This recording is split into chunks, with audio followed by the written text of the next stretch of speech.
Hi guys, tomorrow is the beginning of spring. It's also Iranian New Year. So happy New Year to all Iranians and other people who celebrate this time. I say this also in Persian. مامانا باباها پسرها دخترای ایران عزیز سال نوتون مبارک باشه. امیدوارم که یه سال خیلی خوبی رو پیش روتون داشته باشید. I started this channel exactly 2 years ago. So far, I have uploaded 79 videos. We have approximately 1,250 subscribers and 275,000 views, which is a very great achievement. Thank you so much, all people, for watching this channel and giving me comments and motivating me to make new videos. Today, I'm going to demonstrate a setup that I have. It's a so-called Jacob's ladder. More technically, it is a horn gap lightning arrestor. I will demonstrate the performance and also explain the setup. This setup is very dangerous, so please be careful and do not try this at home. If you try it and accidentally you die in this beautiful new year, so then it's obviously your own responsibility. I have already warned you. Okay, so let us look at the setup. Okay, so first I show you the performance, and after that I will explain the setup.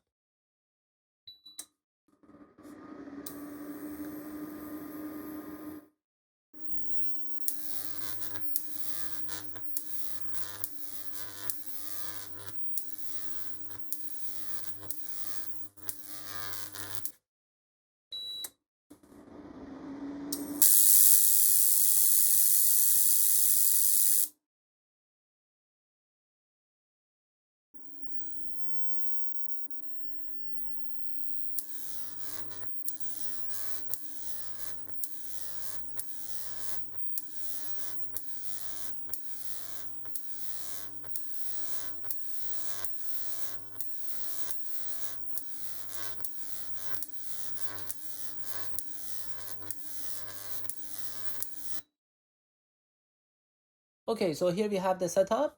We have two electrodes. They are placed very close to each other in the lower section, and the distance between them increases as it goes upward. We apply voltage across these two, and if the voltage exceeds the breakdown strength of this small gap, the spark forms here. And if the power source that you have is sufficiently strong, this discharge becomes an arc. The arc is a hot plasma, so the density of this plasma is lesser than the air, surrounding air. So this plasma start to move upward, and basically that's why you see the arc is rising. This is actually on YouTube and on internet, mostly known as Jacob's ladder, but the technical name is horn gap lightning arrestor. In the early days, for protection of power system, they use such a system to protect the equipment and insulators. So here I have a overhead line. This is an insulator, and it's installed on the tower.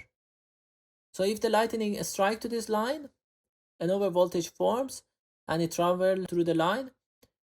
Of course, we don't want the discharge happens on the surface of the insulator because it may damage the insulator. So we want to protect them.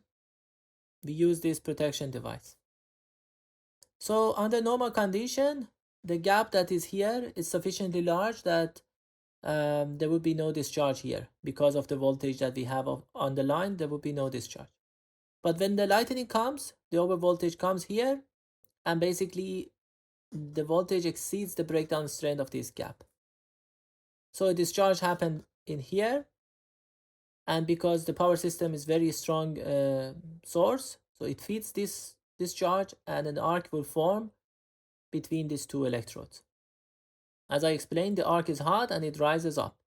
It comes to the end of it and also expands through the air, and eventually, because the arc becomes very long, the voltage on the grid is not sufficient to keep that arc, and the arc will extinguish. And of course, at that time, the lightning has already gone.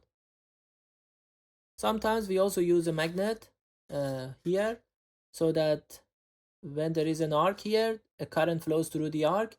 That current will interact with the magnetic field of the magnet, and basically the arc will move upward even faster. Okay, so now we look at the power source. The power source is made of an induction cooker. If you want to build such a system, use a very cheap induction cooker because you might damage it. This one I bought it for less than 30 euro. Do not use an expensive induction cooker that you have in your kitchen. Use a cheap one. So inside the induction cooker, there is a coil and a circuitry. In this case, it's a quasi-resonant circuitry with a single IGBT. I will explain the circuitry in other videos. But anyway, a high frequency current is produced in that coil, which is creating a magnetic field. The magnetic field comes out of this part. And now if you put a pot on top of this induction cooker, basically the magnetic field will interact with the metal. Eddy current will be created in the metal. And because of the loss that is created due to the eddy current, the pot will be heated. The induction cooker works only if you have a ferromagnetic material, for example, steel, nickel, or other things. So if you have a pot that is made of aluminum or copper, and if you put it on top of induction cooker, it will not work. The induction cooker, usually they have a circuitry which is named pot detection circuitry. So they only turn on if there is a pot on top of them, because they don't want to have magnetic field coming out and it interacts with other objects if there is no pot on them. And it only turns on if you put a ferromagnetic material, because ferromagnetic material, skin depth in ferromagnetic material is smaller compared to non-magnetic material. So basically when you put a pot on top of it, it sends a pulse and it sees that how the pulse decays. If it sees that the pulse decays very fast, that means that there is a right load on top of this induction cooker. And after that, basically it turns it on.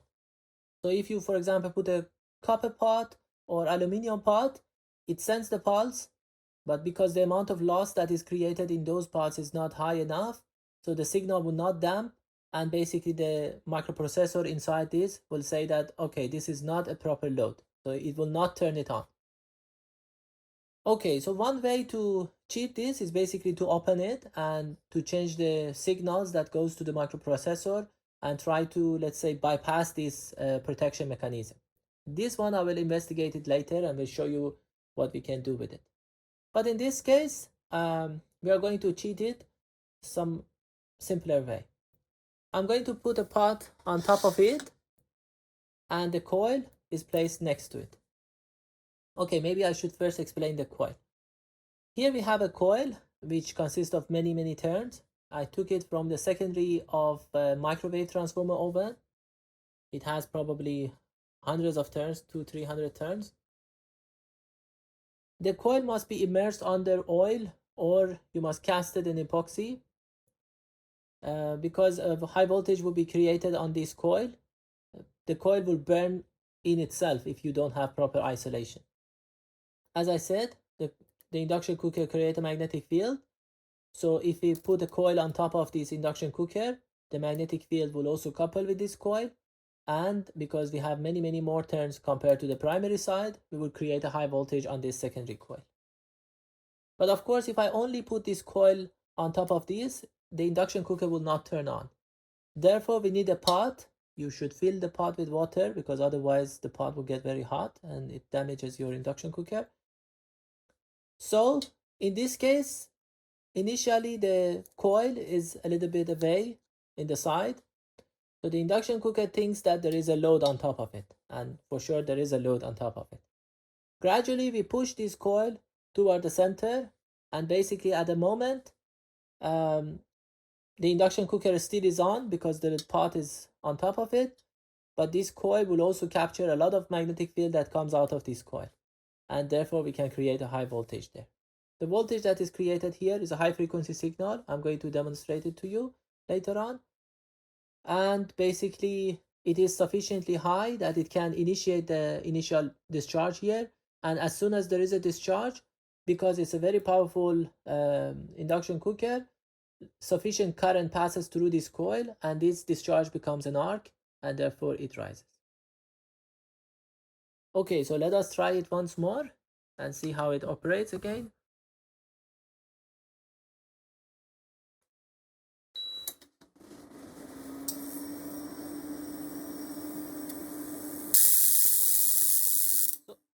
in this stage we had some initial sparks, but because the coil is not completely interacting with the induction cooker, so it switched off. I'm pushing it further.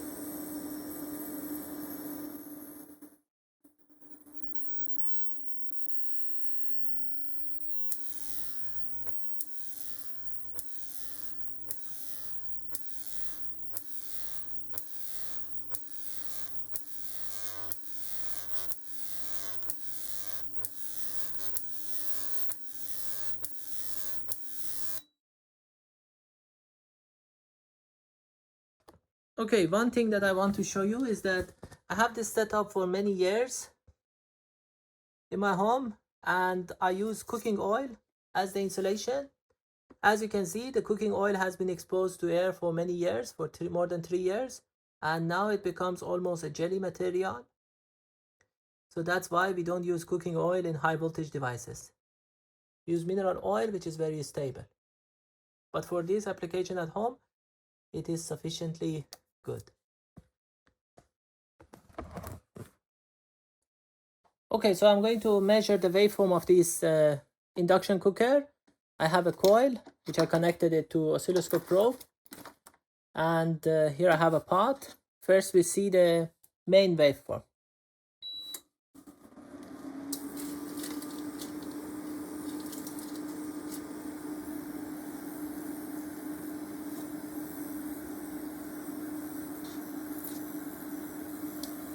So this is the general waveform, and if I zoom in on it, this is the waveform.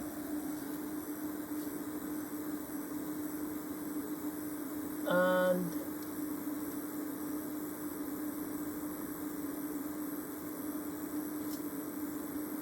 the frequency seems around 22 to 24 kilohertz.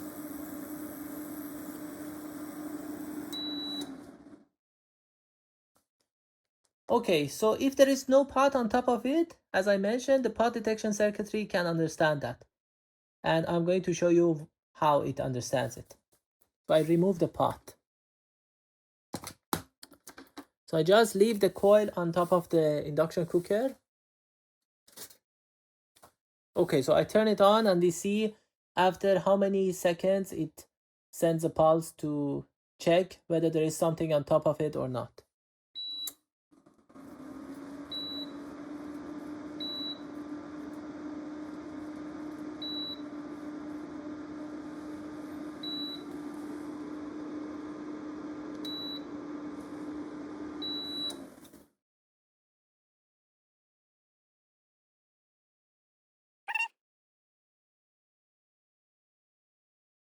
It seems that for the first time, it waits approximately 1.5 seconds, 1.75 seconds.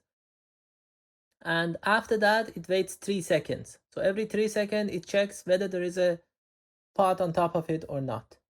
But how does it understand that there is a proper pot on top of it? Let me show you that. Okay, so let us look at the shape of each of those signals.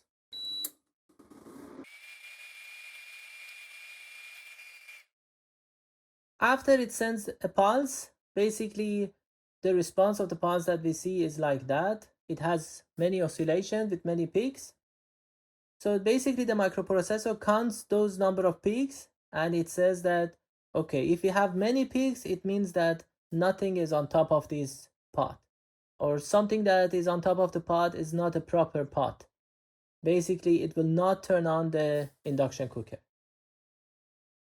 Now I'm going to put this pot on top of it, and then we check what happens. So that is the original signal.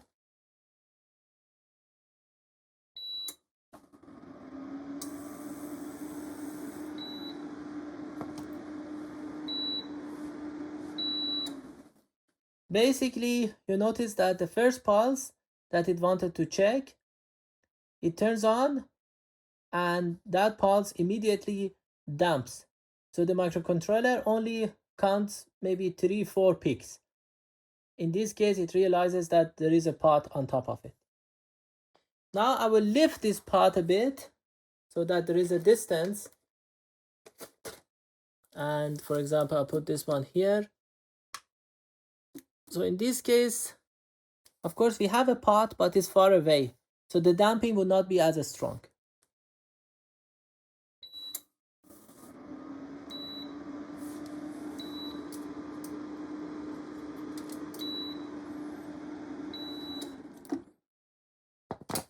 So you notice that in this case, we had a pot, but it was a bit away from the induction cooker.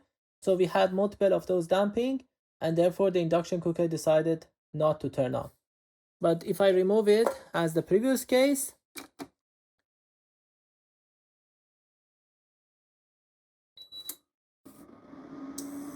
basically it will turn it on.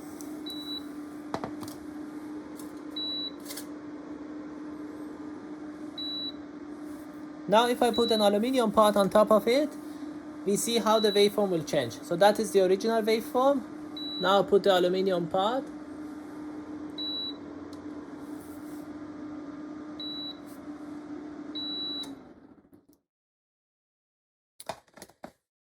We see that the waveform is much smaller, but still we have many of those peaks. So the number of oscillations still is there, and the signal does not damp very quickly. Therefore, the induction cooker understands that this is not a proper pot, and it will not turn on.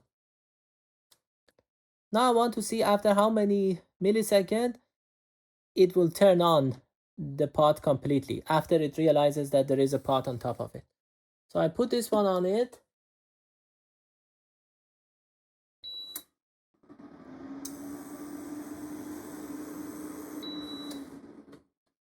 Okay.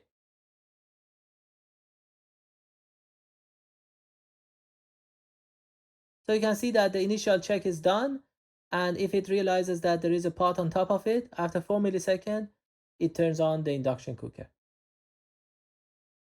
Okay, so I leave the further investigation for the future videos. Let me remove this and turn on our Jacob's ladder once more,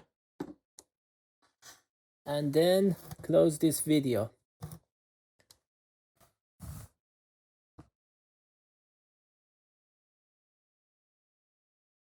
Okay, everything is safe.